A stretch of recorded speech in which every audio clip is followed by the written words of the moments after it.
Le président de la République se rend en Arabie Saoudite pour participer à la 9e édition du Forum de l'initiative pour l'investissement futur.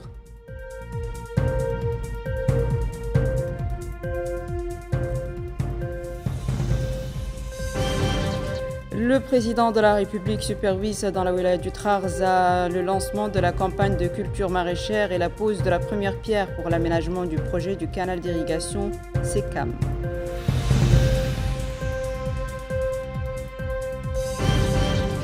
L'Assemblée nationale se réunit en séance plénière pour écouter les réponses de la ministre de l'Éducation et de la réforme du système éducatif concernant la situation de l'éducation et les problèmes soulevés.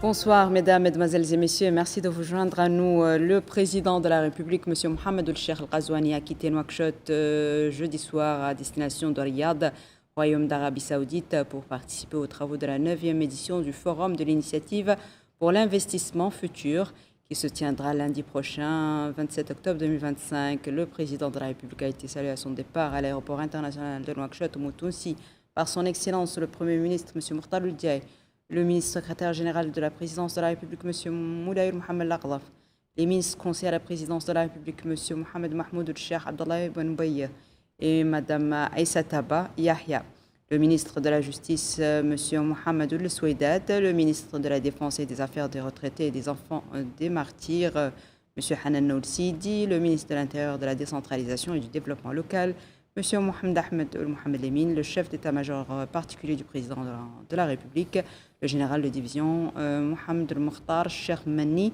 la directrice adjointe du cabinet du président de la République, Mme Gandiga Fatimata, le wali de Nouakchott-Ouest, M. Mrabbi Rabbou El-Bounana Oul-Abidine, et la présidente de la région de Nouakchott, Mme Fatima Toumt Abdelmalik. Son Excellence le Président de la République est accompagné d'une importante délégation comprenant les personnalités suivantes. Dr Mariam Mtedda, Première Dame, M. Nanoul Chrouqa, ministre chargé du cabinet du Président de la République, M. Abdallah Ould-Cheikh Sidiya, ministre des Affaires économiques et du Développement, M. Mohamed Ould-Khaled, ministre de l'Énergie et du Pétrole, M. Mokhtar Ould-Dahi, ambassadeur de Mauritanie au Royaume d'Arabie Saoudite, M. Ahmed El-Bahdi Ahmed, conseiller à la présidence de la République, M. Sid Ahmed Aoul Raïs, conseiller à la présidence de la République, et M. Hassan Ahmed, directeur général du protocole d'État. Le président de la République, M. Mohamed El-Cheikh Al-Ghazouani, avait regagné Nouakchott ce jeudi à la mi-journée en provenance de Rosso après avoir supervisé le lancement de la campagne nationale de la culture maraîchère pour la saison 2025-2026 et procédé à la pose de la première pierre du projet SOUCAM. Le président de la République était accompagné lors de cette visite d'une importante délégation composée de M. Nanoul Chrouqa, ministre chargé du cabinet du président de la République, M. Sid Ahmed El-Lobou, ministre de l'élevage et de la souveraineté alimentaire, M. Ahmed El-Bahini, chargé de mission à la présidence de la République, et M. Ahmed Saloum Mohamed Fadel, chargé de mission à la présidence de la République, et M. Hassan Ahmed, directeur général du protocole d'État. Et c'est à Rosso que s'est tenue cette importante cérémonie de lancement de la campagne nationale maraîchère. Le président de la République, M. Mohamed El-Cheikh Al-Ghazouani, a supervisé aujourd'hui à Rosso au lancement de la campagne nationale maraîchère pour la saison 2025-2026. La campagne vise cette année à atteindre l'autosuffisance dans le domaine des produits maraîchers, considéré comme l'un des piliers de la souveraineté nationale. C'est un compte-rendu d'Aminata Khan. Lancement à Rosso de la campagne nationale pour la culture maraîchère 2025-2026 dans le but de renforcer l'autosuffisance alimentaire et de promouvoir la souveraineté alimentaire. Et c'est à cet égard que le président de la République, Mohamed El-Cheikh Al-Ghazouani, a inauguré la foire d'exposition des produits agricoles locaux et de l'innovation. Sur place, le président s'est rendu dans les différents stands que comprend ce grand pavillon.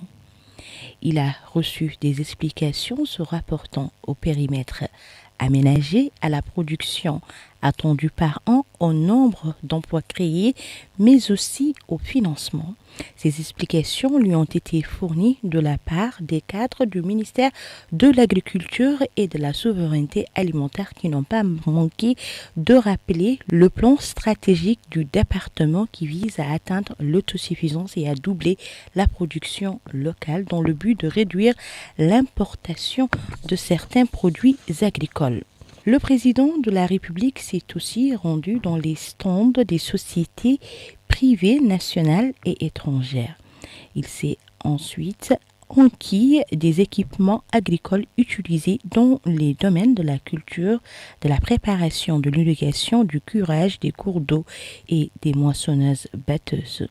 Le président de la République a aussi écouté dans les stands les défis auxquels font face les agriculteurs. Il a, dans ce cadre, donné de fermes instructions pour le respect des normes et techniques en vigueur et trouver des solutions adéquates aux problèmes posés.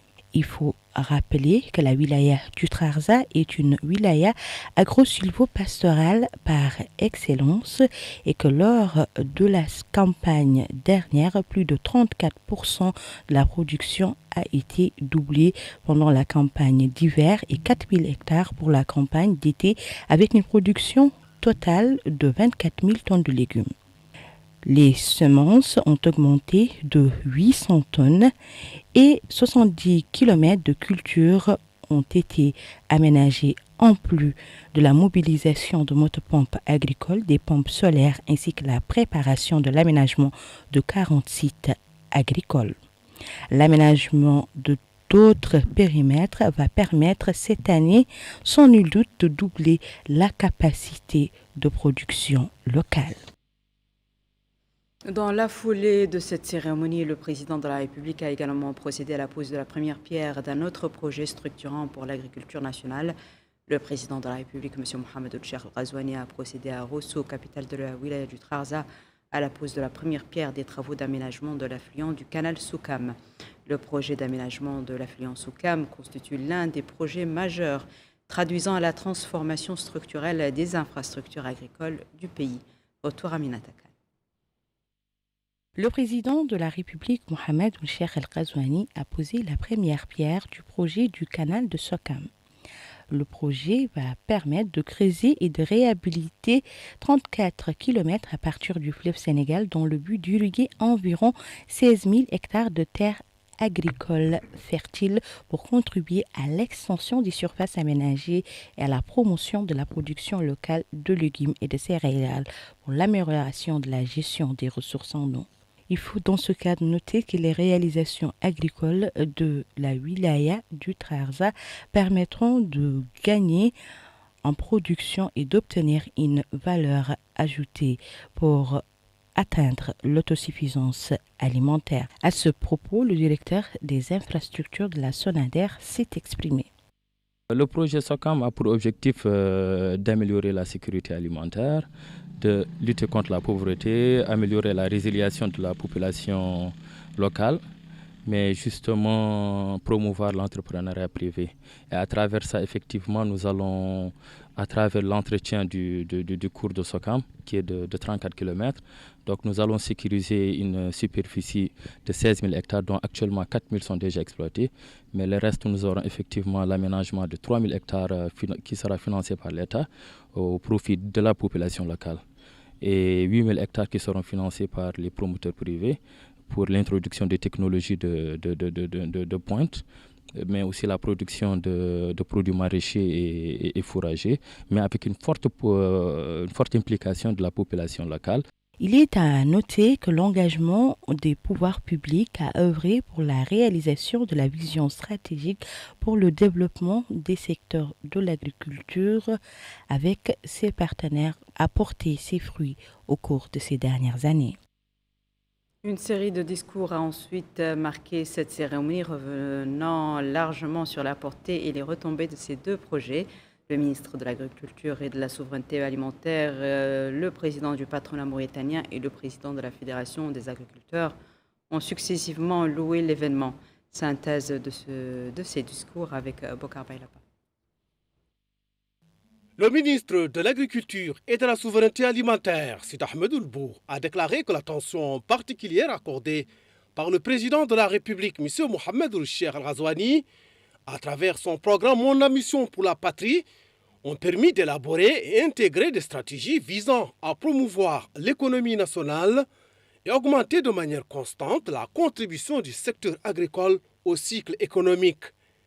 Il a indiqué que la campagne de culture maraîchère pour la saison 2024-2025 a connu un développement significatif grâce à l'augmentation des surfaces cultivées et de la quantité et de la qualité de la production. Il a précisé que 8 935 hectares ont été cultivés, produisant 134 025 tonnes, soit une augmentation de 34% par rapport à la moyenne des 3 dernières années. Le ministre a déclaré que l'aménagement de la filière de Sokam, qui s'étend sur 34 km, comprendra des travaux de forage, d'approfondissement et de nettoyage, ainsi que la construction de 4 stations de pompage sur les rives de cet axe, qui, après 8 mois, permettra d'irriguer des périmètres agricoles allant jusqu'à 16 000 hectares. Et la population locale en bénéficiera considérablement, conformément aux hautes instructions du président de la République.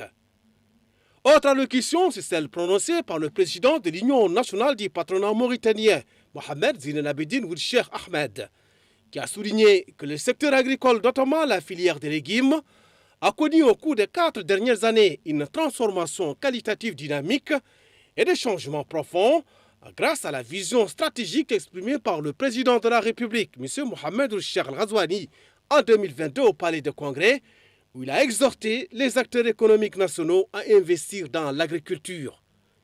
Et il a indiqué que cette transformation qualitative s'est manifestée par l'entrée de plus de 30 entreprises agricoles nationales dans ce domaine, qui ont injecté des dizaines de milliards et créé des milliers d'emplois directs et indirects, et tout cela a permis d'améliorer la qualité et augmenter la quantité de production et approvisionner le marché national avec plus de 145 000 tonnes de légumes de diverses variétés. Ainsi, la Fédération nationale de l'agriculture a salué la supervision personnelle du président de la République du lancement de cette campagne, ce qui reflète son intérêt et son souci de promouvoir la filière des légumes. Je dois dire ici, plus qu'à nulle autre occasion, que notre agriculture avance. Elle avance tant et si bien que, dans certains domaines, la riziculture notamment, nous ne sommes pas loin de nous autosuffire au plan quantitatif et qualitatif.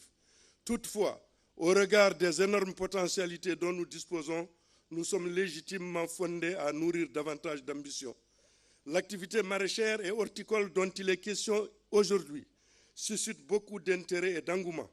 Elle réalise des enjambées notables sous le conseil et l'appui avisé du gouvernement de votre Premier ministre qui, à ce propos, ne manque pas d'entrain. Déjà, nous avoisinons un taux de couverture de près de 35%, ce qui constitue un record quand on sait d'où nous venons. Cependant, comme toute activité débutante, elle cherche ses marques. Dès lors, davantage de soutien est nécessaire pour atteindre le niveau de performance qu'autorise d'envisager notre potentiel encore largement sous-exploité. L'activité agricole en général et l'activité horticole tout particulièrement, pour traduire dans les faits vos nobles objectifs de développement durable et résilient, devra être structurée en chaîne de valeur à segments multiples où des producteurs et de différentes conditions et d'aptitudes se côtoient et se complètent dans une ambiance d'harmonie où prévalent l'unité et la cohésion nationale. Prosaïquement, certains, les plus fortunés, pourraient se spécialiser dans la transformation et la production de spéculations exotiques à forte valeur ajoutée, essentiellement destinées à l'exportation, tandis que d'autres occuperaient le segment lié à la prise en charge de nos besoins nutritionnels quotidiens. Pour rappel, la campagne nationale de culture maraîchère de cette année vise à cultiver 12 000 hectares, dont 8 000 pendant la campagne d'hiver et 4 000 pour la campagne d'été, avec une production totale prévue de 240 000 tonnes de légumes. Les élus locaux n'ont pas manqué eux aussi de saluer l'impact attendu de ces projets sur le développement de la région. En effet, le président de la région du Trarza et le maire ont également prononcé des discours pour valoriser cet événement. Mohamed Khattat nous en dit l'essentiel. Pour sa part, le président de la région du Trarza, M. Mohamed Ould Cheikh, a souligné la position de leader qu'occupe le Trarza dans le domaine de l'agriculture et du développement rural, exprimant sa fierté de cette visite qui incarne l'intérêt de son Excellence, Monsieur le Président de la République, Mohamed Ould Cheikh Al-Ghazouani, pour le développement local et son souci constant d'améliorer les conditions de vie des citoyens. Il a passé en revue les projets les plus importants réalisés au cours des dernières années dans les secteurs de l'eau, des infrastructures, de l'éducation et de la santé. Il a indiqué que le lancement de la campagne de culture maraîchère pour la saison 2025-2026 vient renforcer la position de la région en tant que pôle national de production agricole et soutenir les efforts visant à atteindre l'autosuffisance alimentaire. La pose de la première pierre du projet de l'affluent de Soukam représente également une étape stratégique majeure qui contribuera à l'expansion des surfaces récupérées, à l'amélioration de la gestion des ressources en eau et à l'augmentation de la productivité agricole dans la région. De son côté, le maire de Rosso, M. Bamba Olderman, a souhaité la bienvenue à son Excellence le Président de la République et à la délégation qui l'accompagne sur le sort fertile de la région de Chimama pour l'agriculture. Il a ajouté que les réalisations observées dans la région dans le domaine agricole permettront de relever le défi et de générer une valeur ajoutée et un surplus pour l'exportation.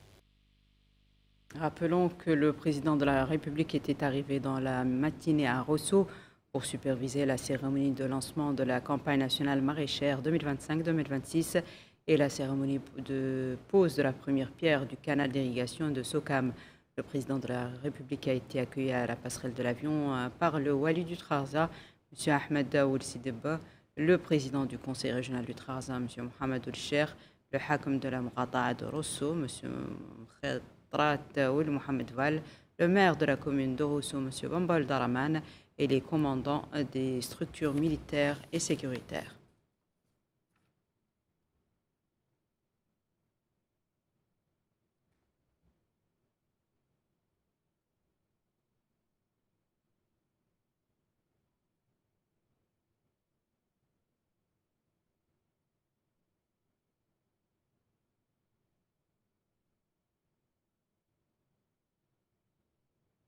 Dans la même ville, le parti Nsaf a également organisé une activité en marge de cette visite présidentielle.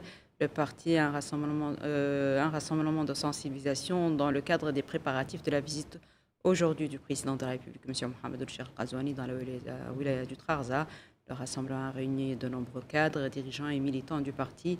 Les interventions ont salué les réalisations accomplies dans la wilaya du Trarza, ainsi que les transformations importantes enregistrées dans le secteur agricole, notamment l'augmentation des terres cultivées, la multiplication de la production de riz et de légumes de toutes sortes et la création de centaines d'emplois dans le secteur agricole. Les intervenants ont également souligné les instructions données par le président de la République au gouvernement visant à renforcer la performance administrative et financière, à rationaliser les ressources publiques et à lutter avec rigueur et efficacité contre la corruption.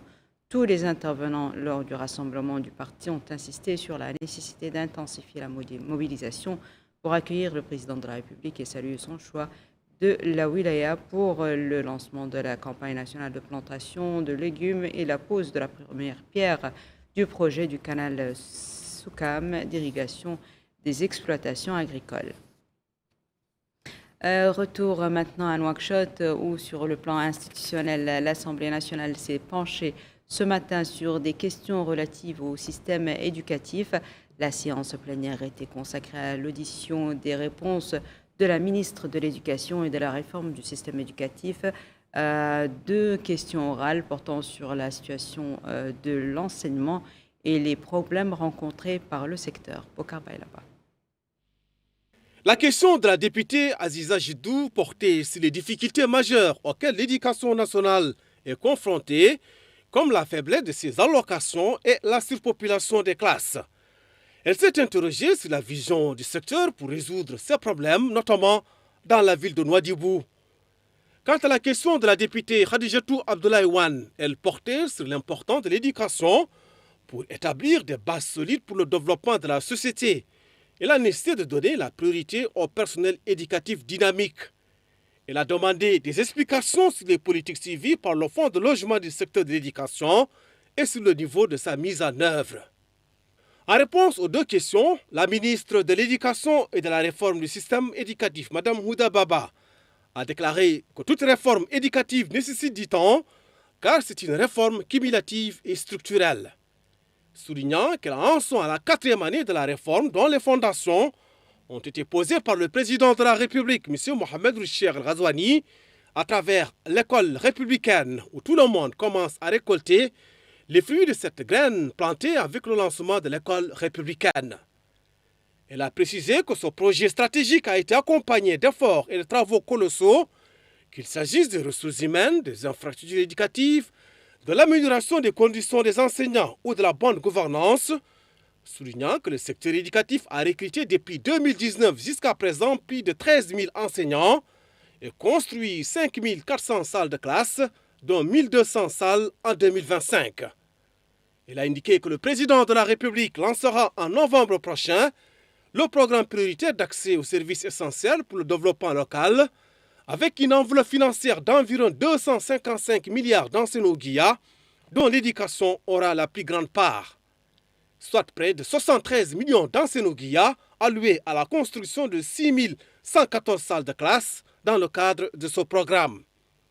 Elle a déclaré que ce qui a été réalisé dans la ville de Nouadhibou, dans le secteur de l'éducation, depuis 2019 est devenu évident, qu'il s'agisse de l'infrastructure éducative, des enseignants ou de la gouvernance, soulignant que l'éducation dans la ville vit l'une de ses meilleures périodes, avec la construction de 5 écoles, dont 3 sont en cours de construction, en plus de l'extension de certaines écoles avec 84 salles de classe. Elle a souligné l'existence de certains défis, affirmant que les projets mis en œuvre dans le système éducatif sont des projets gigantesques et à un rythme accéléré, et qu'ils ont tous été réalisés en très peu de temps. Elle a déclaré que la création du fonds de logement des enseignants est une incarnation de la conscience du président de la République et de sa conviction que l'enseignant est le cœur battant du système éducatif et que l'amélioration de la qualité de l'éducation est liée à l'amélioration de la vie et des conditions de l'enseignant. Enfin, la ministre de l'Éducation et de la réforme du système éducatif a annoncé que ce fonds sera ouvert dans les premiers jours de novembre prochain via une plateforme numérique dédiée à l'adhésion et en bénéficiera cette année les retraités de 2025, en plus de 1000 enseignants de tous les niveaux. Le ministre de la Défense, des Affaires des retraités et des enfants de martyrs, M. Hanel El-Sidi, a reçu ce matin dans son bureau l'ambassadeur yéménite dans notre pays, Salim Saleh Al-Arada. La rencontre a porté sur les relations de coopération militaire existantes entre notre pays et la République du Yémen, notamment dans les domaines relevant du ministère de la Défense, des Affaires des retraités et des enfants des martyrs. Et toujours dans le domaine de l'éducation, le ministère poursuit ses efforts pour améliorer les conditions d'apprentissage dans tout le pays. C'est ainsi que l'Institut pédagogique national a abrité ce matin le lancement de la deuxième phase de distribution des manuels scolaires. La nouvelle quantité qui sera distribuée dans toutes les wilayas du pays s'élève à 800 000 manuels scolaires destinés aux élèves du cycle primaire. Rahmaba. Cette deuxième phase de distribution concerne 800 000 manuels scolaires destinés aux élèves du 2e et du 3e cycle de l'enseignement fondamental. La ministre de l'Éducation nationale et de la réforme du système éducatif, Mme Houda Baba, et les participants ont visité les entrepôts de stockage des manuels destinés à l'intérieur du pays, ainsi que les ateliers de production de l'Institut. Selon le directeur général de l'Institut pédagogique national, M. Cheikh Oulsidi Abdallah, cette opération vise à rapprocher les programmes et les services éducatifs des écoles afin d'améliorer le rendement scolaire et d'élever le niveau des élèves, conformément aux objectifs de l'école républicaine qui garantit l'égalité des chances pour tous les enfants. Il a souligné que cette phase est cruciale pour les élèves, notamment dans l'apprentissage du calcul, de la lecture et de l'orthographe, des domaines essentiels pour le développement personnel et intellectuel. Il a également indiqué que l'Institut a élaboré 40 000 nouveaux manuels couvrant l'ensemble des disciplines actuellement en cours d'impression et qui seront aussi accessibles via une plateforme numérique conformément à la stratégie de digitalisation adoptée par l'État. Cette initiative s'inscrit dans une série de distributions menées à l'échelle nationale qui se poursuivront jusqu'à ce que tous les élèves disposent de manuels scolaires. Il a précisé que les ouvrages seront remis directement aux élèves sans passer par les kiosques ni les directions régionales. Cap maintenant sur Nouadhibou où se sont achevées les journées de concertation sur le développement de la wilaya. Le ministre de l'Enseignement supérieur et de la Recherche scientifique, M. Yaqoub El-Mouine, a supervisé ce soir à la clôture des journées de concertation sur les moyens d'élaborer un plan de développement participatif pour la wilaya de Dakhla Nouadhibou basé sur les propositions et avis des habitants locaux, des élus, des organisations de la société civile et des services gouvernementaux régionaux. Ces journées de concertation se sont conclues par l'émission d'un ensemble de recommandations résumant les différents avis et visions des participants des Mourata de Nouadhibou et de Chami sur les diverses questions liées au développement local. Les recommandations issues des journées de concertation mettent l'accent sur l'accélération de la mise en œuvre de projets structurants visant à stimuler le développement économique et à résoudre les problématiques essentielles rencontrées par nos concitoyens, notamment dans les domaines de l'eau, des routes, de l'électricité, de la santé, de l'éducation, de l'urbanisme, de la pêche, de l'économie maritime, de la culture et de l'exploitation minière artisanale. Le ministre de l'Enseignement supérieur a souligné que ces recommandations soulignent également la nécessité d'une coordination renforcée et d'une clarification des compétences des institutions de l'État dans la wilaya afin d'assurer un développement durable et cohérent avec les aspirations et attentes de la population. À Nouakchott, la coopération mauritano-tunisienne dans le domaine des technologies et de l'innovation était également à l'honneur. Le ministère de la Transformation numérique, de l'innovation et de la modernisation de l'administration a lancé aujourd'hui un atelier intitulé Forum mauritano-tunisien de la technologie et de l'innovation. Cette rencontre vise à renforcer la coopération mauritano-tunisienne dans les domaines de la technologie et de l'innovation. C'est un compte-rendu de Mohamed Khattab. C'est un forum mauritano-tunisien sur la technologie et l'innovation qui vise à renforcer les échanges institutionnels entre les deux pays dans les domaines de la gouvernance numérique et de la cybersécurité et à faciliter des partenariats d'investissement entre les secteurs privés mauritaniens et tunisiens, contribuant ainsi au développement des solutions technologiques innovantes destinées au marché régional et au soutien des jeunes talents à travers des programmes de formation conjoints dans les spécialités numériques avancées. L'occasion pour le secrétaire général du ministère de la Transformation numérique, de l'innovation et de la modernisation de l'administration, M. Khaled Abidine Sidi, d'expliquer que l'organisation de ce forum incarne la profondeur des relations fraternelles et stratégiques qui unissent la République islamique de Mauritanie et la République tunisienne. Des relations, dit-il, ancrées dans l'histoire et renouvelées aujourd'hui par une volonté commune de construire un avenir prospère basé sur la connaissance et l'innovation. Il a ajouté que la transformation numérique est devenue, face au développement mondial rapide, un axe essentiel pour la réalisation du développement durable et la modernisation de l'État, soulignant que la Mauritanie, sous les hautes directives de son Excellence le Président de la République, M. Mohamed El-Cheikh El-Ghazouani, et avec l'orientation et le suivi du gouvernement du Premier ministre, M. Mokhtar Loudiaï, a fait de la transformation numérique une priorité nationale à travers le développement d'une infrastructure numérique avancée, la modernisation des services gouvernementaux et la stimulation de l'écosystème de l'innovation et des start-up. De son côté, le chargé d'affaires par intérim de l'ambassade de la République tunisienne à Nouakchott, M. Iman Zouaghi, a expliqué que la tenue de ce forum mauritano-tunisien sur la technologie, l'innovation, représente un symbole des relations d'amitié solides entre les deux pays frères, unis par l'histoire, la culture et des valeurs communes. Il a ajouté que la transformation numérique est un nouveau levier de développement et de renforcement de la coopération entre la Mauritanie et la Tunisie, étant un domaine qui repose avant tout sur les esprits créatifs et la maîtrise de la technologie, plus que sur des infrastructures ou des mécanismes de production traditionnels, affirmant que l'innovation numérique représente aujourd'hui un moyen efficace d'atteindre une rentabilité élevée avec des coûts et des efforts moindres. Il est vrai que le lancement de ce forum constitue une locomotive supplémentaire pour soutenir les liens bilatéraux solides entre les deux pays frères et est une opportunité pour construire des partenariats pratiques et durables. Toujours dans la capitale, un autre atelier s'est penché sur la transparence dans les industries extractives. Cet atelier consultatif est consacré à la publication du rapport de l'initiative de transparence dans les industries extractives pour l'année 2024. L'atelier est organisé par la Commission nationale pour l'initiative de transparence dans les industries extractives sous le haut patronage du Premier ministre, M. Mokhtar Loudiaï. Fatima Tadé. L'objectif de l'initiative pour la transparence dans les industries extractives est clair. Rendre plus lisible la gestion des revenus issus du pétrole, du gaz et des mines et instaurer une confiance durable entre l'État, les entreprises et les citoyens. Au-delà des chiffres, c'est une vision de gouvernance responsable que la Mauritanie s'efforce de bâtir. Dans son discours d'ouverture, le secrétaire général du ministère du pétrole, des mines et de l'énergie, Ali Selli Soumaré, a rappelé que cette initiative dépasse le simple respect des standards internationaux. Elle s'inscrit pleinement dans les stratégies gouvernementales et les objectifs nationaux, en contribuant à renforcer la confiance entre l'État, les citoyens et les entreprises. Elle permet également de diffuser des informations précises sur les revenus et les paiements, en favorisant ainsi la transparence, la justice, la lutte contre la corruption et l'amélioration du climat des affaires.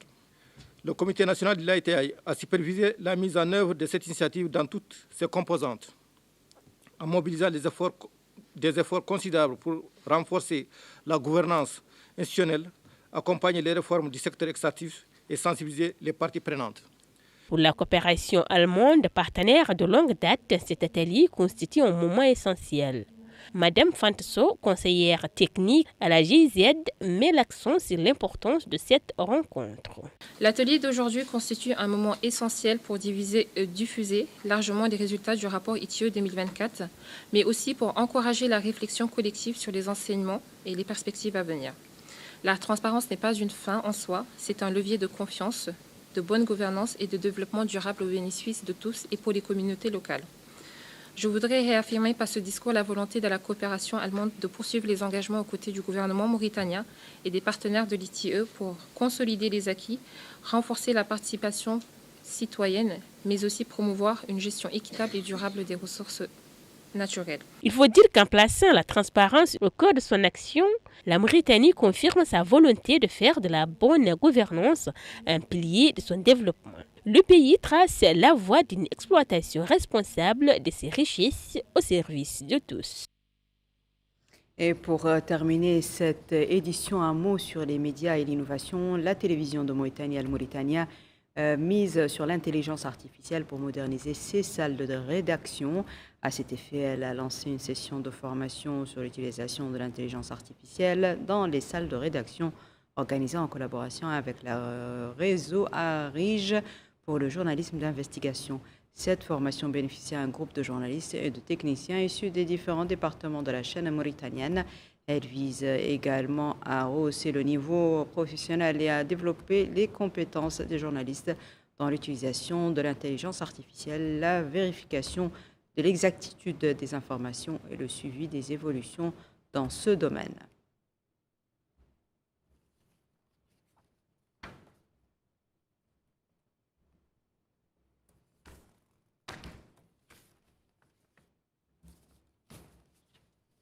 Voici à présent, mesdames et messieurs, le rappel des titres. Le président de la République se rend en Arabie Saoudite pour participer à la 9e édition du Forum de l'initiative pour l'investissement futur.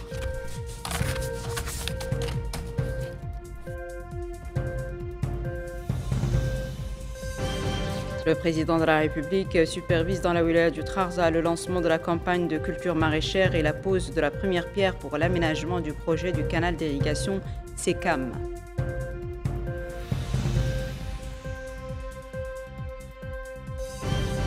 L'Assemblée nationale se réunit en séance plénière pour écouter les réponses de la ministre de l'Éducation et de la réforme du système éducatif concernant la situation de l'éducation et les problèmes soulevés.